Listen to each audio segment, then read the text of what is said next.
Ràdio Vilablareix presenta La notícia positiva, de la mà de Rosa Anticó.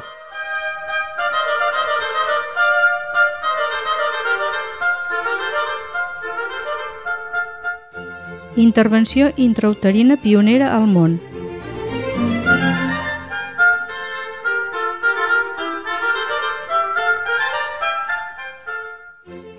La Vall d'Hebron opera amb èxit l'espina bífida d'un fetus mitjançant un pegat sintètic.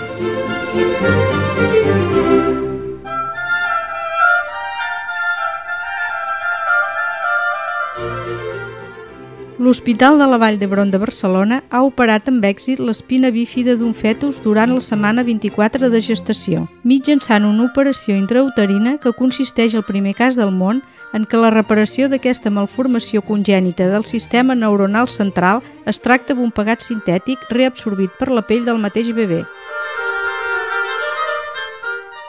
En roda de premsa, els responsables mèdics de l'operació han explicat que la intervenció permetrà a la nena caminar en un futur, a la vegada que veurà reduït el deteriorament cognitiu que comporta l'hidrocefàlia associada a aquesta malformació i augmentarà la capacitat de controlar els esfínters, una altra de les seqüeles de l'espina bífida. L'espina bífida afecta un de cada 1.000 nadons al món, que el pateixen per una predisposició genètica barrejada amb factors ambientals que encara es desconeixen i es desencadena quan el fetus en desenvolupament no tanca del tot la columna vertebral i la medul·la espinal, de manera que el líquid amniòtic de la placenta danya el sistema neuronal del futur bebè, alhora que es produeix una fuga del líquid cefalorraquidi.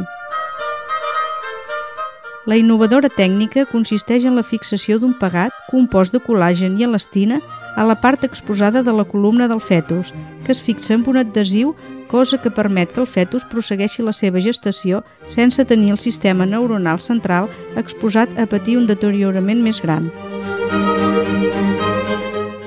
El fetus, després de l'operació, va prosseguir amb la seva gestació fins a la setmana 32. Esther va néixer el 22 de maig després d'una cesària i, malgrat el seguiment mèdic que haurà de fer tota la vida i la possible afectació futura, els responsables mèdics han subratllat que la seva situació és molt millor per poder encarar la vida de manera independent.